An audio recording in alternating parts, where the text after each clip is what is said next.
Sorry about that. My phone, the battery has to be charged. So this is part two of the very long, difficult, challenging roads ahead, the journey ahead for my wife, dealing with the aspiration pneumonia, the brain and the spinal cancer. So much. So we have to pray. Please keep my wife in your prayers. Please. That the first step is that she's going to recover from this aspiration pneumonia, get off the ventilator. We have to pray and hope she doesn't throw up when they take those tubes out of her, mouth. She's got the breathing tube. She's got the food tube. Last time she did throw up, hopefully, please God, that she doesn't throw up this time. If she recovers from the aspiration pneumonia, then she has to have the final surgery, the shunt put in to replace the temporary port that's draining the liquid in the brain, the hydrocephalus. This is treating that. This is where the fluids get stuck in the brain due to the extensive tumors. So then she has to have that final surgery done. They will be ready at that point, the hospital, to discharge her.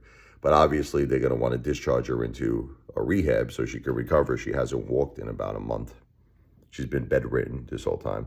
The problem with putting her in a rehab, see, there's so many challenges.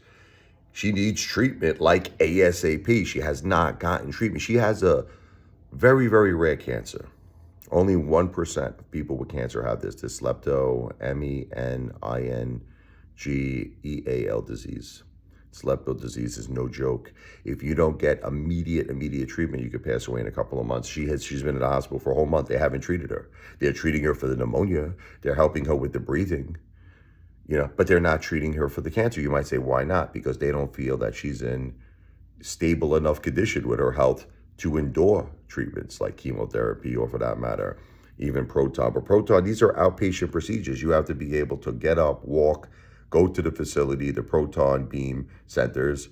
They're not going to take you on a ventilator. They're not going to, transport you from a hospital to the proton. This is not really emergency situations where people are stable. And it's just, that's what I'm saying, is what I'm dealing with the doctors. They're not treating her for the cancer. So we would have to get her discharged. I got to get her over there like ASAP. I mean, I can't leave this girl in rehab for like 2 months when she's got this cancer that needs to be treated. So it's a very challenging thing.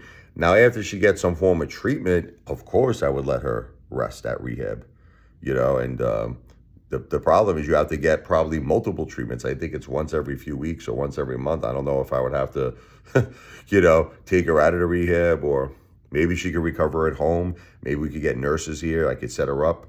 Maybe we get like a medical bed. So there's a lot of challenges that she has. But assuming all the stars are aligned and we could get her out of there and she could get rid of this, she could beat this stupid aspiration pneumonia, she could get the shunt put in, the permanent fixture to drain and divert all the liquids in the brain, and she could get some form of treatment, proton therapy, possibly this chemo eventually, the T-DXD. Again, none of this is medical advice. I just want to be clear. I'm not a doctor. This is not medical advice. This is all subject just to my opinion, doing research, speaking with other doctors. This is not medical advice. But if all of that works and she gets enough rest and she's able to walk again, maybe, just maybe, we could prolong her life. I mean, there's no cure for what she has, unfortunately. This lepto, meningeal disease, there's no cure. This is very serious, but if we could prolong her life, that's the key. Keep her in your prayers. And remember, we are going through an extremely difficult time with my family. I know today's Super Bowl Sunday. I'm going to take the kids out later. I want to put smiles on their faces, especially during times like this.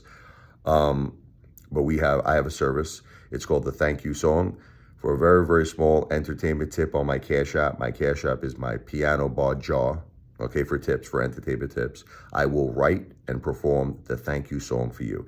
The thank you song is an instrumental jazz and blues piece I will compose for you on the piano. And it's basically to thank you from the bottom of your heart. Any small entertainment tip. My Cash App could be anything, $1, $2, $5, $10, whatever you could do. Help our family, help my wife, 46-year-old mother of 2 children, my partner, my beautiful wife, my soulmate, I love her. To help her going through brain and spinal cancer, aspiration pneumonia, she's going through too much. We would greatly appreciate it. Again, it is not a donation. It is an entertainment tip. I will write you a beautiful composition on the piano, jazz and blues composition. I call it the thank you song.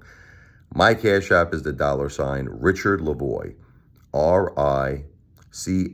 RichardLe as in Edward, V as in Victor, OI. There is no space, there is no underscore in between my first and my last name. All of this information is in the description of this video. Cash App is the $ RichardLevoi, Cash App, okay? $RichardL as in Larry, E as in Edward, V as in Victor, O as in Oreo, and I as in Idaho. God bless you. God bless your family. Please keep my wife in your prayers.